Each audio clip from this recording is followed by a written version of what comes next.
Topic अभी भी वही है कि मोदी जी को जीएसटी लाने का क्या इतना जोर चढ़ा और क्यों वो स्टेट पे बैठ के इसको ऑब्जेक्ट कर रहे थे। आओ शुरू करें। ये है ओल्ड लॉ, ये है न्यू लॉ। हम लोग ये मान के चलते हैं कि ओल्ड लॉ में एक्साइज लगता था 10%, वैट लगता था 10%, और सपोज हमारे न्यू लॉ में सीजीएसटी लगती है 10%, एसजीएसटी लगती है 10%। कहानी शुरू। मैन्युफैक्चरर ने होलसेल डीलर को माल बेचा 100 रुपए में, एंड प्रॉफिट परसेंटेज अपने यूनिफॉर्म मानते हैं, सब 20% रखता है। तो मैन्युफैक्चरर ने होलसेल डीलर को माल बेचा 100 रुपए, 100 रुपए प्राइस।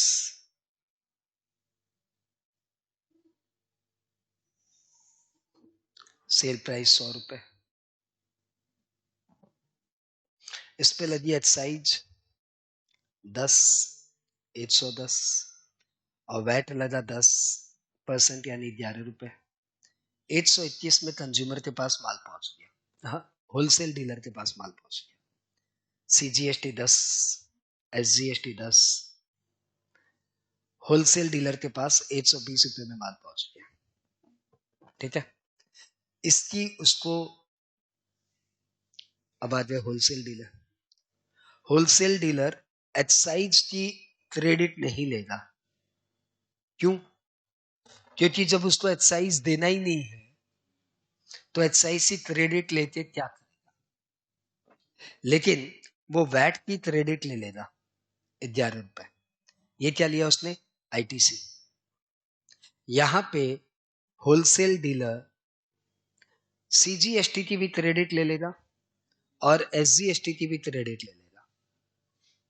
हाँ बोलो। अब होलसेल डीलर का कॉस्ट पड़ा यहां पे 110 रुपए। हाँ बोलो। 100 रुपए दाम लिया था, 100 रुपए में खरीदा था, 10 रुपए एक्साइज लगी, 11 रुपया वैट लगा, ये बिल आया। उसको इसकी आईटीसी मिल गई तो इसकी उसने आईटीसी ले लिया। इसकी आईटीसी नहीं मिली क्योंकि उसको एक्साइज देना ही नहीं है। एक्साइज की आईटीसी सिर्फ मैन्युफैक्चरर को मिलेगी क्योंकि उसी को एक्साइज देना है। तो जिस टैक्स की आईटीसी नहीं मिलती वो कॉस्ट में ऐड हो जाता है। जिस टैक्स की मुझे क्रेडिट नहीं मिलेगी तो वो तो मेरा खर्चा ही है ना। तो फाइनली उसका कॉस्ट पड़ा 110 रुपए और यहां पे कॉस्ट पड़ा 100 रुपए। हाँ बोलो। हाँ बोलो। ये तो कॉस्टिंग का फंडा है। आप अपने कॉस्ट वाले सर से भी यही सीखेंगे कि जिस टैक्स की क्रेडिट मिल जाती है वो कॉस्ट में ऐड नहीं होता, और जिस टैक्स की क्रेडिट नहीं मिलती वो मेरा खर्चा है। आगे एडजस्ट नहीं होता तो मेरा खर्चा ही तो है। तो यहाँ पे मेरा कॉस्ट पड़ा 110, यहाँ पे मेरा कॉस्ट पड़ा 100। अब आगे एक्साइज लगना नहीं था, सिर्फ वैट लगा। कितना? 10%, 11 रुपए। अरे यार प्रॉफिट तो ऐड किया नहीं ना तुम। प्रॉफिट 22 रुपए, 132। प्रॉफिट 20 रुपए, 120 रुपए।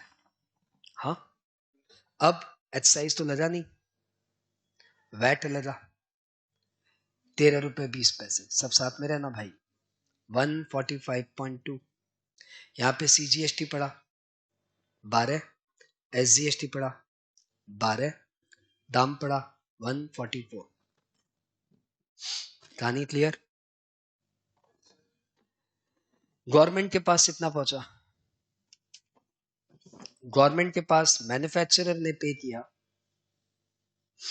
ओल्ड लॉ में, सेंट्रल को दिया उसने एक्साइज का पैसा 10 रुपए और वैट का पैसा 11 रुपए, और न्यू लॉ में सेंट्रल को उसने दिया 10 रुपए, स्टेट को दिया 10 रुपए। होलसेल डीलर ने माल बेचा 132 में, 13 रुपए 20 पैसे वैट आए। इस 13 रुपए 20 पैसे से उसने 11 रुपए अपने पुराने वाले एडजस्ट किए और स्टेट को दिया 2 रुपए 20 पैसे। 2 रुपए 20 पैसे। होलसेल डीलर ने माल बेचा 120 में, 12 रुपया का टैक्स था, 12 से 10 एडजस्ट किए और 2 रुपए सेंट्रल और स्टेट को दिए। 2 रुपए 2 रुपए। ये क्लियर? किस गवर्नमेंट के पास कितना रुपया पहुंच रहा है? क्लियर? आगे बढ़े। रिटेलर, रिटेलर का कॉस्ट कितना पड़ा? उसने माल खरीदा 132 रुपए में और एक्साइज तो लगा नहीं है, सिर्फ वैट लगा है। आपको पता है वैट का तो आईटीसी मिल जाएगा, तो इसलिए उसका कॉस्ट पड़ा 132 रुपए। हाँ, उसके पास आईटीसी है 13 रुपए 20 पैसे की, और यहाँ पे कॉस्ट पड़ा 120 रुपए, क्योंकि इसकी भी आईटीसी मिल गई, इसकी भी आईटीसी मिल गई, दोनों की आईटीसी मिल गई। आगे प्रॉफिट जोड़े 20%, 20% प्रॉफिट जोड़ो भाई, 26.4। यहाँ पे प्रॉफिट जोड़ो 24 रुपए, यहाँ पे दाम पड़ा 158.4, 144। साथ में हो? सब साथ में। अब यहाँ पे एक्साइज तो लगा नहीं, वैट लगा कितना? 10%। दाम हो गया 174.24। यहाँ पे सीजीएसटी 14 रुपए 40 पैसे, एसजीएसटी 14 रुपए 40 पैसे। दाम बताओ। 172.8। सब साथ में। इस 15.84 से 13.2 एडजस्ट हो गया, 15.84 से 13.2 एडजस्ट हो गया, 2.64 गवर्नमेंट को पहुंचा दिया रिटेलर ने, 2.64 गवर्नमेंट को पहुंचा दिया। हाँ, और यहाँ पे 14.4 से 12 रुपए एडजस्ट हो गए, 2.4 इन्होंने गवर्नमेंट को पहुंचा दिया, 2.4 2.4। कहानी खत्म, कहानी खत्म। रिटेलर ने कंज्यूमर को माल बेच दिया। यहाँ पे गवर्नमेंट के पास टोटल टैक्स पहुंचा 10 रुपया, 11 दो 13 दो 15। यहाँ पे गवर्नमेंट के पास टोटल टैक्स पहुंचा 15 रुपया 84 पैसे। गवर्नमेंट के पास टोटल टैक्स पहुंच गया, यहाँ पे गवर्नमेंट के पास पहुंचा 10 दो 12 दो 14, 14.4। 10 दो 12 दो 14, 14.4। यहाँ पे गवर्नमेंट के पास टोटल टैक्स पहुंचा 25.84। यहाँ पे गवर्नमेंट के पास टोटल टैक्स पहुंचा 28.8। कंक्लूजन, जीएसटी से गवर्नमेंट के पास ज्यादा टैक्स पहुंचेगा। डेटा यूनिफॉर्म चल रहा था और एकदम सिस्टमेटिक चल रहा था। जिसकी आईटीसी ले सकते थे लिए, जिसकी आईटीसी नहीं ले सकते थे कॉस्ट में ऐड किए। प्रॉफिट परसेंटेज हमेशा 20% ही रहे, इधर भी उधर भी, और जीएसटी की rate parallel to old system रहा। यहाँ पे टैक्स ट्रांसलेट इन था, 1 रुपया ज्यादा टैक्स लग रहा था स्टार्टिंग में, इंस्पाइट टैक्स अल्टीमेटली गवर्नमेंट के पास यहाँ ज्यादा पहुंचा। यानी जीएसटी गवर्नमेंट के लिए फायदे का चीज है। कंज्यूमर्स, हे कंज्यूमर ध्यान रखना, गवर्नमेंट जीएसटी लगा के टैक्स ज्यादा वसूल रहा है। हाँ, लेकिन हे कंज्यूमर ध्यान दो, हे कंज्यूमर ध्यान दो कि जीएसटी आने से दाम तुमको कम पड़ रहा है। जादू, ये जबरदस्त जादू है कि ये ऐसा मैकेनिज्म है जिसमें गवर्नमेंट को टैक्स ज्यादा मिल रहा है और कंज्यूमर को प्राइस कम पड़ रहा है।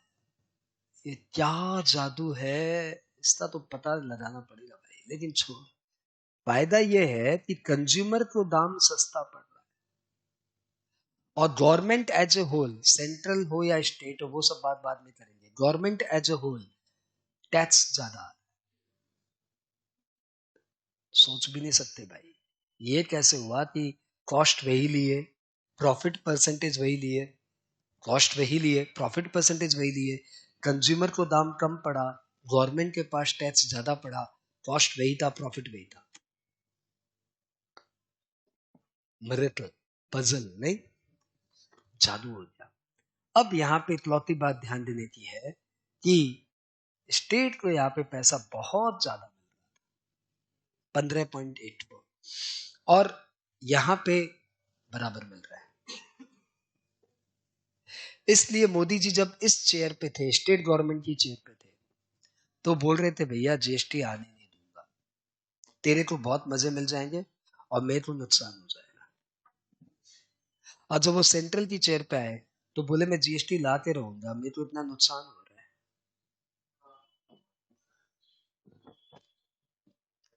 अब अब अब कॉम्पेंसेशन सेस की कहानी सुनो। कॉम्पेंसेशन सेस तो अलग, उनका बोनस है, लेके और दे दिए। अदरवाइज कॉम्पेंसेशन सेस नहीं भी लगाते तब भी देखो मोदी जी को इस चेयर पे 4 रुपए 40 पैसे का गेन हो रहा है, सेंट्रल को 4 रुपए 40 पैसे का गेन हो रहा है, और स्टेट को नुकसान कितने का हो रहा है? 1.44 का। तो आप कॉम्पेंसेशन सेस नहीं भी लेते ना और स्टेट को कॉम्पेंसेट कर भी देते तब भी आपको 2.96 का गेन है।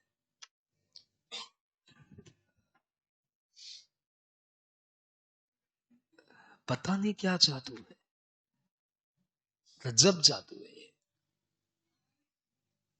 कि सेंट्रल को स्टेट को कॉम्पेंसेट करने के बाद भी 2 रुपीज 96 पैसे का गेन है।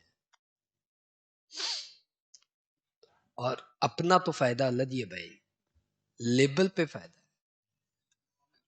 अभी मोदी जी क्या कर रहे हैं? अभी मोदी जी ये पूरा मस्ती मार ले रहे 4 रुपए 40 पैसे की, और जो स्टेट को नुकसान हो रहा है उसके लिए कॉम्पेंसेशन सेस वसूल करते हैं पब्लिक से, और पब्लिक को और गवर्नमेंट को पहुंचा देते हैं, और पब्लिक को बोलते हैं देखो भाई तुम लोग को भी फायदा हुआ। कॉम्पेंसेशन सेस तो हम लग्जरी आइटम पे लेते हैं, तुमसे तो लेता नहीं है। वो तो धोनी से लेता है, विराट कोहली से लेता है जो लग्जरी कार में घूमता है, तुमसे तो लेता नहीं है। हाँ हाँ, बीड़ी गुटखा सिगरेट तो देखो उससे लेता है जो पाप करता है, बीड़ी गुटखा सिगरेट तो उनसे लेता है जो पाप करता है। तो वो तो सही करता है ना, वो तो दाम बढ़ेगा तभी तो लेना कम करेगा। तो सेंट्रल तुम्हारा कंज्यूमर का मैंने फायदा कर दिया, चीजें तुम्हारी सस्ती हो गई। स्टेट को देखो ममता को कॉम्पेंसेट कर दिया, अरविंदो को कॉम्पेंसेट कर दिया, उसके बाद भी यदि मेरे को कोई फायदा होता है आपको नुकसान है? कोई नुकसान नहीं है। That's the GST, it's a magic tax जिसमें सब ऑल विन है, ऑल विन, सबको फायदा, win win win situation, win win no loss, central win, consumer win, state no loss, no loss. और स्टेट में भी कुछ स्टेट को विन हुआ, स्टेट में भी दो तरह की स्टेट है, एक जिनके पास बिजनेसेस नहीं है और एक जिनके पास बिजनेसेस है। तो जिनके पास बिजनेसेस है उनको नो लॉस क्योंकि कॉम्पेंसेशन से है, और जिनके पास बिजनेस ही नहीं था, बंगाल, डेस्टिनेशन बेस्ड टैक्स के कारण उनको विन। तो win win win no loss, and that is GST. सिर्फ एक जादू के कारण ये हुआ, and the name of the जादू इज टैक्स ट्रांसफर। पुराने सिस्टम में ये वैट पे वैट लगे जा रहा है, ये एक्साइज का अमाउंट बार बार जुड़ रहा है 10 रुपया, ये एक्साइज का अमाउंट एक बार कॉस्ट में घुस गया, उसके बाद ये हमेशा कॉस्ट का ही पार्ट है। यहाँ पे तुम ध्यान दो, कॉस्ट है 110, यहाँ पे कॉस्ट है 100, यहाँ पे देखो तुम कॉस्ट है 132, यहाँ पे कॉस्ट पड़ रहा है 120। ये जो एक्साइज एक बार कॉस्ट में घुस गया ना, ये बार बार टैक्स पे टैक्स लगाया जा रहा है। हमने टैक्स का के दिन हटाया, जिसके कारण सेंट्रल को फायदा, स्टेट को फायदा, एंड कंज्यूमर को फायदा, सबको फायदा। टैक्स क्लास के दिन के कारण ये सारा फायदा जनरेट हुआ। तो जीएसटी रिमूव्स टैक्स क्लास के दिन, मोदी को क्या फायदा हुआ सबको क्लियर, कंज्यूमर को फायदा हुआ ये भी clear. Golden topic over, copy करना है? नहीं नहीं, चलो तुम्हारी मर्जी, कॉपी करना है कर लेते, हाँ सर कहा, 5 मिनट रेस्ट हो जाएगा, करो कॉपी करो।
समझ से कॉपी मार रहे हो कि धाए धाए? समझ तुम्हारे तो ये वाला लिखे क्या कि किसके पास से इतना टैक्स पहुंचा? मैन्युफैक्चरर थे इसमें किसके पास से इतना टैक्स पहुंचा? ये 11 रुपए है।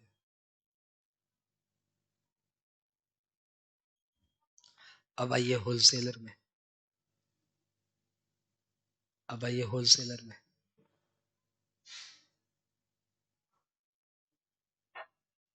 इसके पास आईटीसी एक्साइज का नहीं है, वैट का 11 रुपए आईटीसी है।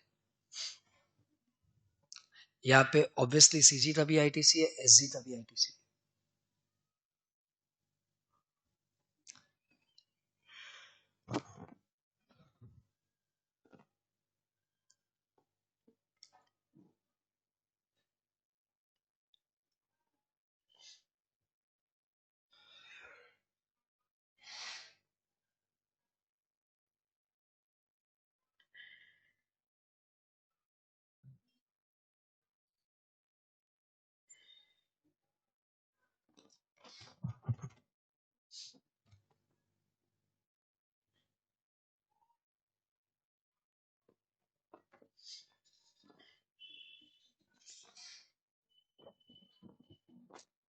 लिख लिया ये होलसेल डीलर वाला लिख लिया?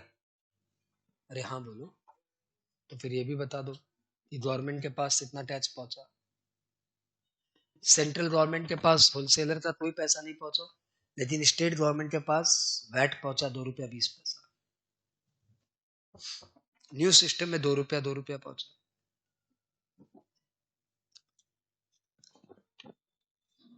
अब भाई रिटेलर ने जब कंज्यूमर को माल बेचा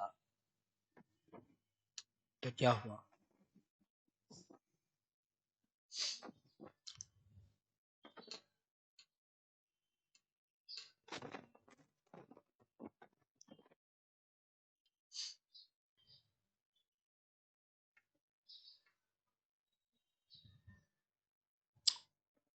आई होप आपको ये समझ में आ गया कि टैक्स ट्रांसफरिंग कितना खतरनाक चीज है कि गवर्नमेंट को भी नुकसान देता है और कंज्यूमर को भी,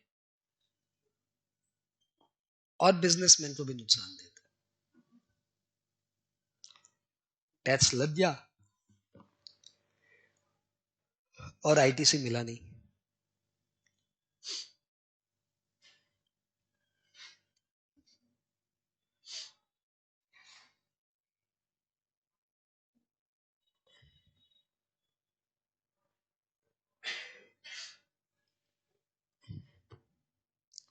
आपने सेल प्राइस का डिफरेंस देख लिया कि कंज्यूमर यहाँ पे 174.24 देता है, यहाँ पे कंज्यूमर 172.8 देता है।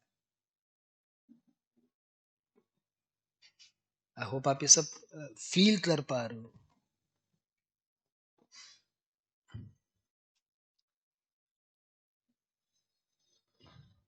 रिटेलर ने कितना टैक्स गवर्नमेंट को पहुंचाया चेक करिए।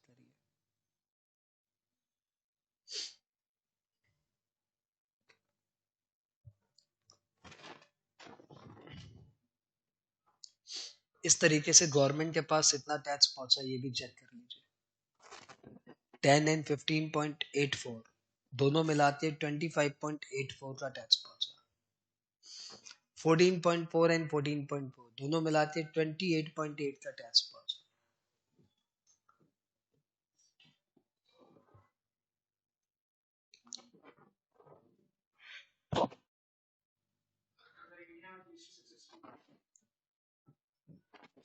सक्सेसफुल तो ही इम्प्लीमेंटेड हो गया, कुछ खास फर्क नहीं पड़ा, धमा चौकड़ी नहीं हुआ है, तो वैसे तो सक्सेसफुल ही है। लेकिन लॉ इतनी बार चेंज हो रहा है कि वी आर इन ट्रबल।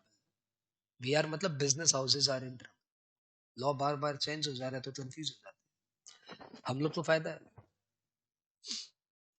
हम लोग को फायदा है। लॉ चेंजेस हो रहा है तो हमें बहुत फायदा है। जिस साल जीएसटी आया था उस समय मेरे फोर टाइम्स इनकम बढ़ गया था, सिर्फ ट्यूशन से। 4 टाइम्स। तो इन दैट सेंस अच्छा है बहुत। हो गया, अब कुछ नया लाओ, एक बार फिर 4 टाइम्स कमाए।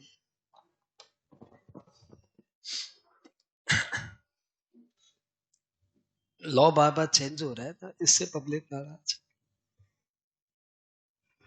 अतः भाई जीएसटी लॉ बहुत अच्छा है, स्टेबल नहीं है, that is the problem with this law, इसलिए पब्लिक परेशान है।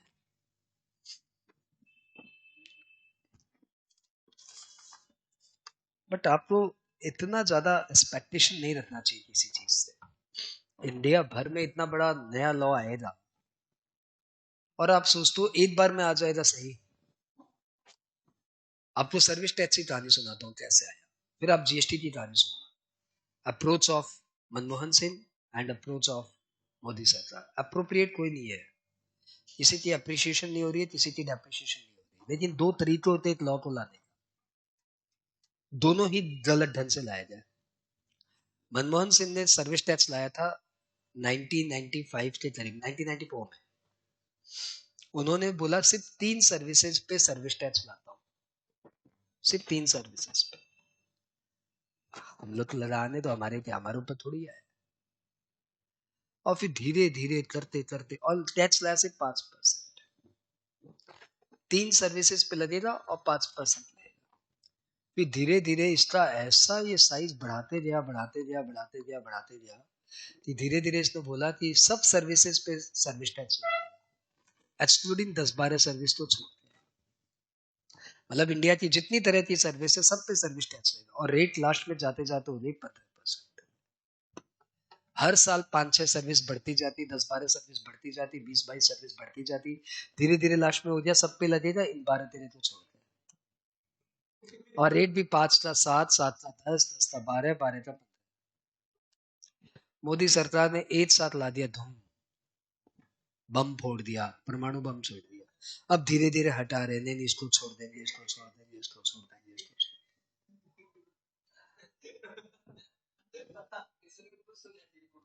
क्या चीज? तो जब एक साथ लाया तब तो हमने बवंडर कर दिया ना, बदनामी कर दिया जीएसटी की। तब हमने जीएसटी को महा बदनाम किया, बहुत बदनाम किया। लॉ है कि क्या है? आओ एक छोटा सा इलस्ट्रेशन करता हूँ, या तुम्हें जीएसटी की बदनामी बताऊं कैसे किया हमने बदनामी, बदनामी बताऊं? आओ एक तुम्हें टॉपिक पढ़ाता हूँ, नाम है रिवर्स चार्ज मेथड।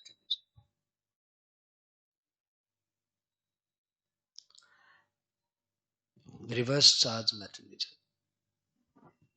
आरसीएम, ये जीएसटी का सेकंड एस्पेक्ट है, सेक्शन 9 से गवर्न है ये। नाम क्या है? Reverse charge method. होता क्या है, ये सप्लायर ने रेसिपिएंट को माल बेचा, तो नॉर्मली गवर्नमेंट को जीएसटी कौन देगा? सप्लायर। रेसिपिएंट से लेगा और गवर्नमेंट को देगा। रिवर्स चार्ज मैकेनिज्म ये होता है कि कुछ केसेस में सप्लायर को छोड़ दिया गया, बोला आप जाओ, आपको कुछ नहीं, रेसिपिएंट डायरेक्ट गवर्नमेंट को टैक्स देगा। यहाँ पे क्या होता है, रेसिपिएंट बेयर करता है, सप्लायर पे करता है। यहाँ पे रेसिपिएंट डायरेक्टली गवर्नमेंट को दे देता है। हिसाब से तो ये डायरेक्ट मैकेनिज्म है, लेकिन इसका नाम है रिवर्स चार्ज मैकेनिज्म और इसका नाम है फॉरवर्ड मैकेनिज्म। तो जीएसटी ऐसे ही चलता है, लेकिन कुछ गिने चुने प्रोडक्ट्स पे एंड सर्विसेज पे जीएसटी ऐसे लगती है। यहां तक क्लियर?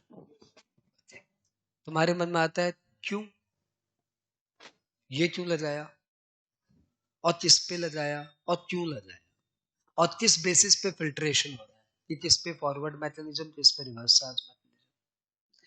इन सब का आंसर एक ही है कि क्यों लगाया। अच्छा, मैंने जब बताया था several taxes being subsumed in GST, उसमें मैंने स्टेट टैक्स में नाम बताया था वैट, याद होगा? तुम भी बता दो और क्या क्या था?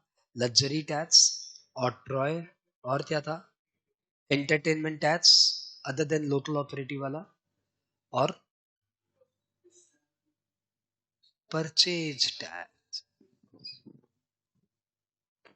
अभी क्या भला होती है परचेज टैक्स? हमारा देश देखो भैया पॉलिटिक्स से चलता है। हमारे देश में यदि आप टैक्स की रैशनैलिटी पूछेंगे ना, तो हम बोलेंगे भैया बकवास मत करो, जो पढ़ा रहे हैं चुपचाप पढ़ो, क्यों क्यों मत करो। इसलिए तुमको 95% टीचर नजर आएंगे जो ऐसे पढ़ाते हैं कि टैक्स ये है, बस। क्यों क्यों मत पूछो, लॉ में क्यों नहीं होता। जब उन टीचर्स आर्ग्यूमेंट करते, सर क्यों बताइए ना सर, हुआ क्यों सर बताइए, तो तुमको एक एग्जांपल देते हैं कि बाबू रास्ते में जा रहा है, लिखा हुआ है नो यू टर्न, तो तुम उतरते मामा से पूछता है, मामा नो यू टर्न का है,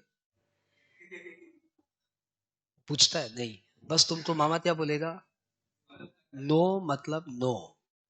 समझा है, अमिताभ बच्चन भी यही बोलता है, नो मीन्स नो। तुम रास्ते में गाड़ी चला रहे, नो एंट्री लिखा हुआ है, मतलब पूछेगा उतर जाए, चाहे नहीं एंट्री भैया, नो मीन्स नो। तो लॉ में जो बोल दिया जाता है वो लॉ ही होता है, उसके पीछे रैशनैलिटी तुमको समझने का नहीं है, तुमको सिर्फ फॉलो करने का है। समझा है? तो ऐसे टीचर पढ़ा के निकल जाते हैं, सही है, जस्टिफाइड है। लॉ का लॉजिक सुनते क्या करेगा, एग्जाम में लिखेगा दिस इज बिकॉज, लिखेगा लॉ है शांति, एज पर सेक्शन ये लिखा हुआ है, ये है स्टैंडर्ड डिडक्शन 24 है 30%। अब इसमें काहे की क्या बात है। Interest on loan actual basis means cash basis, इसमें काहे की क्या बात है, चुपचाप करो ये सब। हाँ, लेकिन फिर भी स्टूडेंट्स के मन में जो क्यूरियोसिटी रहती है वो क्यों का आंसर देने से आता है, और फिर उनका माइंड आउटलुक ब्रॉड होता है। इसलिए हम किसी बच्चे को क्यों का आंसर जितना पॉसिबल है देते हैं। फिर जब हम लोग को नहीं आता तब हम लोग लास्ट में हम भी वही बोलते हैं, लॉ मतलब लॉ। खास करके व्हाट्सएप में कोई बच्चा क्यों पूछता है ना, तो हम लोग लेते तो लॉ मतलब लॉ, मतलब व्हाट्सएप में तुमको क्यों का आंसर देंगे, क्यों समझने के लिए व्हाट्सएप है ना। व्हाट्सएप में तो यस या नो में ही आंसर आएगा, चाहे चाहे बिकॉज ऑफ सेक्शन दिस कटाक खत्म। अब अपने समझते हैं कि आरसीएम क्यों। इंडिया में पॉलिटिक्स से लॉ चलता है, रैशनैलिटी से कम, पॉलिटिक्स से ज्यादा चलता है। हमारे यहाँ किसान भाई लोग का बहुत बड़ा यूनियन है, बहुत बड़ा यूनियन, और इसलिए किसान भाई लोग से कोई पंगा लेना नहीं चाहता। एक तो ये पब्लिक सेंटिमेंट कैरी करते हैं, ऊपर से इनका यूनियन है। एक ठो किसान फांसी लगाएगा, पूरे देश में किसान की हालत बर्बाद है। और वो कौन से रीजन से फांसी लगाया, अपना बीवी से लड़ाई हुआ था तो पड़ोसी से लड़ाई हो गया तो उसको कोई धमकाया, तो वो सब एक किसान फांसी लगाया, कर्ज के लिए फांसी लगाया, पूरे देश में किसानों की हालत दुर्दशा है ना। ये किसानों का यूनिटी है, कोई उनके साथ पंगा लेना नहीं चाहता। इसलिए एग्री इनकम पे टैक्स लगता ही नहीं है। बोला जाता है कि स्टेट गवर्नमेंट ले सकती है, लेकिन किसी स्टेट गवर्नमेंट के पास इतना कलेजा नहीं है कि किसान से टैक्स ले लिया तो सरकार गिर जाएगी। वैसे जीएसटी में भी बोला हुआ है कि एग्रो प्रोडक्ट पे टैक्स नहीं है। तो आज की डेट में आप पाव भाजी खरीद, सॉरी, आप आज की डेट में परवल, तोरी, आलू, टमाटर, बैंगन, प्याज खरीदिए, फल वल खरीदिए, किसी पे भी जीएसटी नहीं लगता, क्योंकि एग्रो प्रोडक्ट पे टैक्स नहीं है। ठीक है, ये लॉजिकल भी है कि खाने के आइटम पे चाहे तो टैक्स भैया, आदमी खाएगा नहीं क्या। ठीक है, अब एग्रो प्रोडक्ट पे टैक्स नहीं लगता, दो लॉजिकल है कि इससे महंगाई ना बढ़े, आदमी को आलू प्याज तो खाने दो कम से कम, और दूसरा क्या, किसान भाई से टैक्स नहीं लेना। अब एक किसान भाई है जो टोबैको प्रोड्यूस करता है, एग्रो प्रोड्यूस है, एग्रो प्रोड्यूस है, अरे टोबैको तो एग्रो प्रोड्यूस है, तो वो अफीम उगाता है, वो टोबैको उगाता है, वो भी तो एग्रो प्रोड्यूस है, इससे भी टैक्स नहीं ले। अरबों का रेवेन्यू है, करोड़ों कमाता है किसान, इस ताऊ से टैक्स ले भी ना ले। ये ताऊ है जो टोबैको उगाता है, ताऊ से टैक्स लेगा, हिम्मत तो तू लेके दिखा। ताऊ के पीछे तुमको फौज पता है, ताऊ मंडी जाता है, मंडी में जाते सारे किसान भाई लोग से बात करता है, वो अगले दिन रूमर ला देगा, आज हमारे ऊपर लाया है, कल तो हर बारी है। तो ला ही नहीं सकते, किसान से टैक्स नहीं लिया जा सकता। अब टोबैको पे टैक्स लेने का मन कर रहा है लेकिन ले नहीं पा रहे, मन कर रहा है ले नहीं पा रहे। मोदी जी बैठे अपने पीए के साथ, टोबैको पे तो लगाओ कम से कम, ये तो इस पे तो टैक्स लगना चाहिए। बोला ताऊ है ले नहीं सकते, वहां पे ताऊ बैठा हरियाणा का, इससे लेंगे पूरा किसान वाला लोग नाराज हो जाएगा, इस पे तो लो यार, ले नहीं सकते, ताऊ है। ताऊ माल किसको बेचता है? आईटीसी को, आईटीसी से ले ले, वो तो कंपनी है, उससे ले ले। किसान को नाराज नहीं करना है, पिडट पे टैक्स लेना है, ई दे या ऊ दे का फर्क पड़ता है। और एक टैक्स का जन्म हो गया, परचेज टैक्स। एक थॉट से, एक थॉट से टैक्स का जन्म हो गया परचेज टैक्स। लेकिन अब जीएसटी में तो सब मर्ज हो गए ना, तो परचेज टैक्स भी मर्ज हो गया, सेल्स टैक्स भी मर्ज हो गया। अब टोबैको पे टैक्स कैसे ले? Reverse charge mechanism. ताऊ तो टैक्स नहीं देगा, टैक्स कौन देगा? बायर, रेसिपिएंट डायरेक्ट देगा उनको। ताऊ तो कोई टैक्स नहीं, ताऊ जीएसटी से बाहर है। तो सप्लायर कौन है? टोबैको का सप्लायर कौन है? किसान का ताऊ, ताऊ ये सप्लायर है। और बायर कौन है? ITC, industry. तो हम एग्रीकल्चर से टैक्स नहीं ले सकते, इंडस्ट्री से तो ले सकते हैं। तो हमने ला दिया क्या? रिवर्स चार्ज मैकेनिज्म, ये टैक्स लेना। चलो, जहां जरूरत वहां पे इलाज, where there is a need there is invention. Clear? वैसे ये भयंकर यूनियन है लॉयर, गजब यूनियन है भाई। हम लोग टीचर का कोई यूनियन नहीं है, हम लोग बस ऐसे ही ठल्ले हैं, अपना अपना खींच रहे हैं। हम लोग तो एक दूसरे को भी खींच लेते हैं, सपोर्ट तो एक दूसरे को है नहीं। हम लोग है टीचर, हम लोग की कोई ऐसी बॉन्डिंग नहीं है कि एक टीचर के साथ गलत हुआ तो हम लोग सब उतर जाएंगे। यहाँ पे तो एक टीचर को मारा, स्टूडेंट ने पकड़ के नीचे 2 थप्पड़ दिया, क्या किया रे वो? तो हमारा तो यूनिटी अलग है, ये नहीं कि सारे टीचर उतर जाए थे भैया का है। तो लॉयर में लेकिन ऐसा है, आपने देखा था बीच में एक लॉयर को किसने मार दिया था, से 2 साल पहले पुलिस में केस हुआ था, दिल्ली में पुलिस ने मारा था। साले लॉयर उतर के पुलिस को मारे धड़ा, क्या भयंकर केस हुआ था। भयंकर यूनिटी है, वन थिंग। और दूसरा, लॉयर का रिप्रेजेंटेशन पार्लियामेंट में बहुत ज्यादा है, पार्लियामेंट के ज्यादा लीडर्स लॉयर ही है। हाँ, तो लॉयर से टैक्स नहीं लिया जा सकता, इनका बहुत यूनियन है। Reverse charge method, lawyer service किसको देता है? ये बिजनेस वाला लोग को, तो बिजनेस वाला लोग आरसीएम पे टैक्स देगा, तो लीगल सर्विस पे आरसीएम। आपको एक कॉन्सेप्ट समझ में आ गया, व्हाट इज आरसीएम? ये तो अच्छी बात ही है सर, टैक्स लेना है, अब जिससे ज्यादा पंगा ना हो वैसे आ जाए वो काम कर लो। लेकिन मैं तो बता रहा था कि हम लोग जीएसटी की खिंचाई कैसे की, ये समय बहुत तेज चलता है। तो आरसीएम में हमारे जेटली साहब ने 2 आरसीएम लाए, 893 और 894।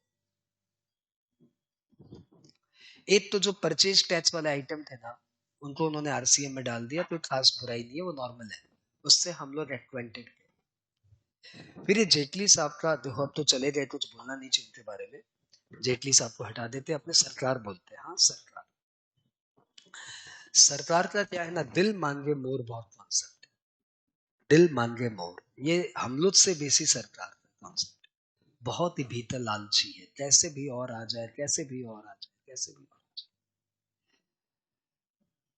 जीएसटी में एक प्रॉब्लम है कि आपने, इंडिया में कोई भी टैक्स आ जाए, गरीब पे टैक्स नहीं हो सकता, ये इंडिया का एकदम फंडामेंटल है, गरीब पे टैक्स नहीं हो सकता। इंडिया सेंटिमेंट से चलता है, गरीब से टैक्स लेना भी नहीं चाहिए और है भी नहीं।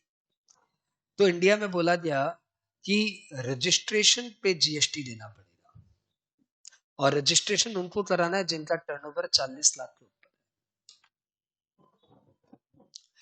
जो रजिस्टर्ड है वो जीएसटी देगा, और रजिस्ट्रेशन उनको कराना है जिनका टर्नओवर 40 लाख रुपए है। तो सपोज मेरी ये दुकान है जहां से टर्नओवर 20-25 लाख का है, तो मेरे को जीएसटी में रजिस्ट्रेशन नहीं करना। जब जीएसटी में रजिस्ट्रेशन ही नहीं कराना, तो मेरे को जीएसटी देना भी नहीं है। मतलब मैं जब माल बेचूंगा तो विदाउट जीएसटी माल बेचूंगा। मेरे से कंज्यूमर बोलेगा भैया जी बिल दीजिए, मैं बिल दे दूंगा, जीएसटी नहीं लगाऊंगा। बोला जीएसटी नहीं लगा है, बोला हम लोग के ऊपर नहीं लगता। या आप देख लो, आप एक पेन ले लो नीचे वाले दुकानदार से, जो नीचे दुकान खोल के बैठा छोटी सी गुंटी लगा के, उससे आप पेन ले लो, 50 रुपए में आपको पेन दे देगा। यही पेन आप मॉल में ले लो तो 50 रुपया प्लस जीएसटी लगा के पेन देगा। वही पेन है, बस दुकानदार वेरी कर रहा है इसलिए जीएसटी लग रही है। बात क्लियर? नीचे आइसक्रीम खा लो, जीएसटी नहीं लगेगा। मॉल में जाते सॉफ्टी ले लो, जीएसटी लग जाएगा। वेंडर का कैरेक्टर चेंज हो गया, वो रजिस्टर्ड है, ये अनरजिस्टर्ड है। यहां तक बात की है। हमारी सरकार का दिल मांगे मोर है। बोला ये लोग अनरजिस्टर्ड लोग जीएसटी नहीं देते हैं। बोला नहीं भैया, ये कहां से देंगे, ये लोग तो जीएसटी में गरीब लोग है ना, तो इन लोग से टैक्स लेंगे तो मार पड़ जाएगी। ये भी ताऊ वाला ही केस हुआ ना, इनसे भी टैक्स लेंगे तो मार पड़ जाएगी ना। हाँ, इनसे भी नहीं ले सकते। ये लोग अनरजिस्टर्ड लोग माल कितना बेचते हैं, बहुत बेचते हैं, बहुत बेचते हैं। इनसे लेना पड़ेगा। इन पे भी आरसीएम लगाते हैं, दिल मांगे मोर। इन पे भी आरसीएम लगा देते हैं हमारी सरकार। आरसीएम मतलब जब ये माल बेचेंगे तो जो बायर होगा वो जीएसटी देगा। तो बायर भी अनरजिस्टर्ड हुआ तो, हाँ अनरजिस्टर्ड तो बेचा तो छोड़ दो, गरीब से तो टैक्स ले नहीं सकते। लेकिन यदि अनरजिस्टर्ड रजिस्टर्ड को बेचा तब तो इससे टैक्स ले सकते हैं ना। Simple thought, simple thought. और इन्होंने टैक्स का इन्वेंशन कर दिया 93 आरसीएम, यानी प्रोडक्ट स्पेसिफिक नहीं है ये। 94 में क्या प्रोडक्ट स्पेसिफिक है, लीगल सर्विस पे आरसीएम लगेगा, तो बैको पे आरसीएम लगेगा। ये प्रोडक्ट स्पेसिफिक नहीं है। ये क्या बोल रहा है, अनरजिस्टर्ड बंदा यदि रजिस्टर्ड बंदे को माल बेचेगा तो अनरजिस्टर्ड तो गरीब है, उससे टैक्स नहीं लेंगे, परंतु उस पे जितना जीएसटी लगना चाहिए वो रजिस्टर्ड बंदा देगा। दिल मान गए मोर। हाँ, थोड़ा सा तुम्हें और, तुम समझ रहे हो इसलिए तुम्हें थोड़ा और अच्छे से बताता हूँ। ये वास्तव में दिल मान गए मोर नहीं है, ये हमारी सरकार की जो पॉलिसी है ना, न खाएंगे न खाने देंगे, न टैक्सी चोरी करने देंगे न टैक्सी चोरी करने देंगे, ये इनका बहुत ही कीड़ा है दिमाग में। टैक्सी चोरी नहीं करने देंगे, टैक्सी चोरी नहीं करने देंगे, ऐसे कीड़ा है, उसी कीड़े के ऊपर चाहिए। उन्हें पता है कि ये लोग क्या करेंगे, इलीगल परचेज करेंगे, कच्चे में परचेज करेंगे, बिना बिल के परचेज करेंगे। और जब हम लोग इनको पकड़ लेंगे ना, अभी ये माल कहाँ से है, बोल तो जीएसटी का है, इसका इसका जीएसटी का है, तो बोलेंगे हम लोग अनरजिस्टर्ड से खरीदे चाहिए। हम लोग बहुत सारे छोटे छोटे वेंडर से खरीदे, और बहुत सारे छोटे छोटे वेंडर का बिल लाके दिखा देंगे, जाओ माल खरीदा है किसमें, इलीगल, कच्चा में खरीदा है, बिना बिल के जीएसटी का माल खरीदा है। और दिखाएंगे क्या, हम लोग बहुत छोटे छोटे वेंडर लोग से अनरजिस्टर्ड में 50-50 हजार का माल लिया है। इसको क्रैप करने के लिए इनके दिमाग में कीड़ा होगा, इस पे आरसीएम लगा देते हैं कि इस पे भी जीएसटी देना पड़ेगा, चल, ताकि कोई कच्चे में माल ले ही ना। समझ में आ गया, एक टैक्स की चोरी को रोकने के लिए कॉन्सेप्ट इन्होंने डेवलप किया। उल्टा पड़ गया, बहुत थप्पड़ा है, बहुत थप्पड़ा है, पड़ा पड़, जो देखा वही मारते हुए गया। हम लोग ने इसको पढ़ा, ये नया चीज था, पहले कभी नहीं था आया था। इसके पहले एक्साइज पढ़ा हुआ था, वैट पढ़ा हुआ था, मोटा मोटी उसी का ट्रांसलेशन चल रहा था जीएसटी, तो सब क्लियर था, सब क्लियर था। ये पढ़ाई का आया, ये क्या बोल रहा है, आंख गड़ा के पढ़े, अनरजिस्टर्ड रजिस्टर्ड को माल बेचेगा तो जीएसटी लगेगा। अच्छा, जब सेमिनार में दे तो कुछ नया बोलने का मन करता है, तो ये बोले 93, कि भैया देखो हमारा एक नया लॉ आया है जीएसटी, उसमें नई बात है, अनरजिस्टर्ड रजिस्टर्ड तो माल बेचेगा तो जीएसटी लगेगा। तो जीएसटी कैसे लगेगा? रजिस्टर्ड बंदा देगा। अब फिर तुम ध्यान रखना, सेमिनार हो या पब्लिक स्पीच हो, इसमें निगेटिव बातें बहुत काम करती है। तुम जितना निगेटिव बोलेगा उतना ऑडियंस तुमको ध्यान से सुनेगा। इसलिए कई टीचर दूसरी टीचर से बुराई करना भी पसंद करते हैं। इसलिए नहीं तुमको टीचर से नाराजगी है, ये कम्युनिकेशन स्किल है। ये आपको ध्यान लगवाना हो तो निगेटिव बोलना शुरू करो। ये टॉपिक बहुत इंपॉर्टेंट है और तुमको बताए वो नहीं पढ़ाता है। अब बच्चा भाई तुम तो इम्पोर्टेंट वो नहीं पढ़ाता, हमारा सर पढ़ाता इम्पोर्टेंट। अबे तेरा सर पढ़ाया दे तो, मतलब मैटर ऑफ टॉक हो जाता है। Negative talks, negative talks matter of talk हो जाता है। तो हमें भी मालूम है कम्युनिकेशन स्किल। हम भी सेमिनार में गए, हमने भी बोला निगेटिव बोलते थोड़ा 9-3। जीएसटी में क्या नया है क्या बुरा है, सब यही सुनना चाहते हैं। तो जीएसटी में नया ये आया है कि अनरजिस्टर्ड रजिस्टर्ड को माल बेचेगा तो जीएसटी लगेगा। अब हमने बताया देखिए भाई साहब आप बताइए आपका धंधा क्या है? मतलब भाई साहब मेरी तो एक होलसेल की दुकान है। होलसेल की दुकान है, टर्नओवर 40 लाख के ऊपर है कि नीचे है? मतलब भाई साहब 7 करोड़ का टर्नओवर है। 7 crore is a normal turnover. हाँ, 7 करोड़ का टर्नओवर है। 7 करोड़ का टर्नओवर है, मतलब आप तो रजिस्टर्ड हो गए। हाँ तो इसमें क्या हुआ, रजिस्टर्ड हो जाएंगे। भाई साहब ध्यान रखिएगा आपके साथ बहुत कुछ हो सकता है। बोला क्या हो सकता है? बोला आप रजिस्टर्ड हो जाए, हाँ, नीचे पनवाड़ी से पान मत खाइएगा। काहे? क्यों नहीं खाऊं? पनवाड़ी से पान खाएंगे तो बताइए पनवाड़ी रजिस्टर्ड है कि अनरजिस्टर्ड है? अनरजिस्टर्ड है। उससे यदि आप पान खा लिए तो आप कौन हुए? हम तो रजिस्टर्ड है। और अनरजिस्टर्ड रजिस्टर्ड बंदे से माल लिया तो क्या होगा? आरएससीएम में लग जाएगा। तो उस पान पे आपको जीएसटी देना पड़ेगा।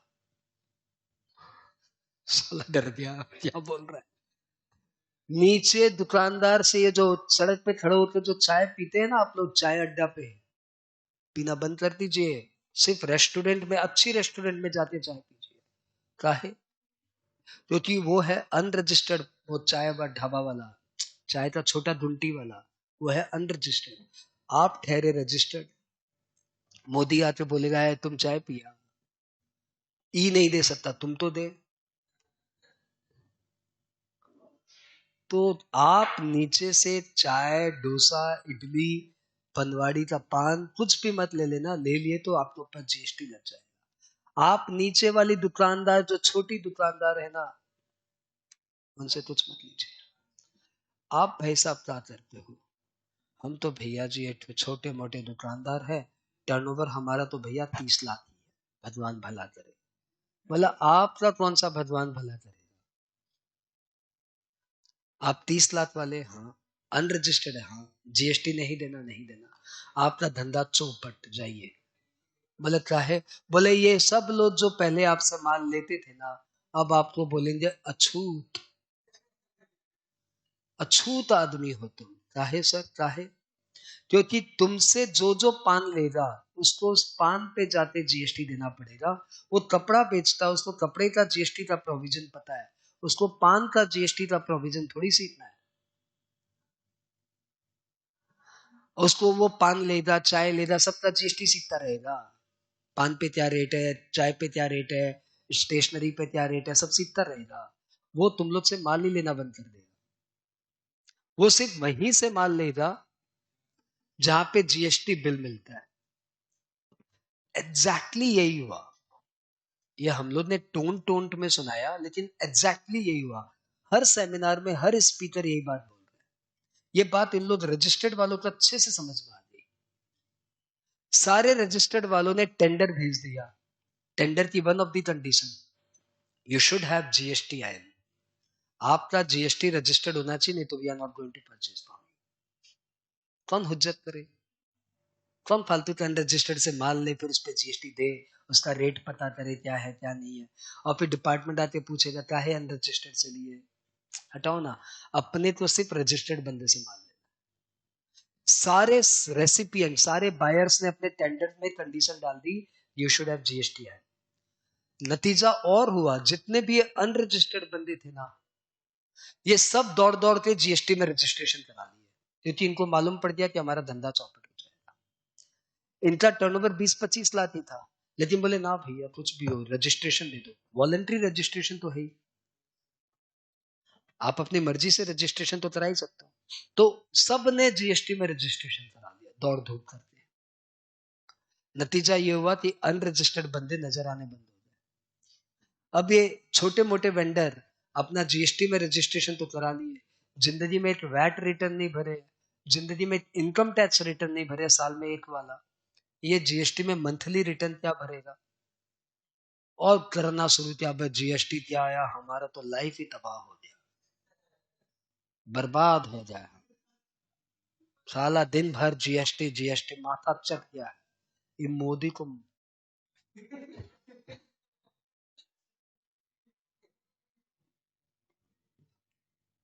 ऐसा हालत हुआ जीएसटी का, just because this simple provision 9(3). ऐसा भय बैठा ना मोदी सरकार के अंदर इस 9(3) का, 5 महीने के अंदर विड्रॉ। 9(3) आज की डेट में एडजस्ट नहीं करता, करता है बहुत रेयर केस में, बहुत रेयर केस। 9(3) विड्रॉ, अबे विड्रॉ किया तब तक वो तुम्हारा बैंड बजा दिया। नहीं नहीं, 9(4) तो है ही, प्रोडक्ट वाइज तो आरसीएम है ही, वो तो पुराना प्रोविजन है, उसमें क्या हो, वो तो है ही। लेकिन अनरजिस्टर्ड रजिस्टर्ड तो माल बेचेगा तो जीएसटी लगेगा, वो प्रोविजन हटा दिया। वो आज की डेट में खाली कंस्ट्रक्शन इंडस्ट्री में लगता है, वो भी बहुत रेयर।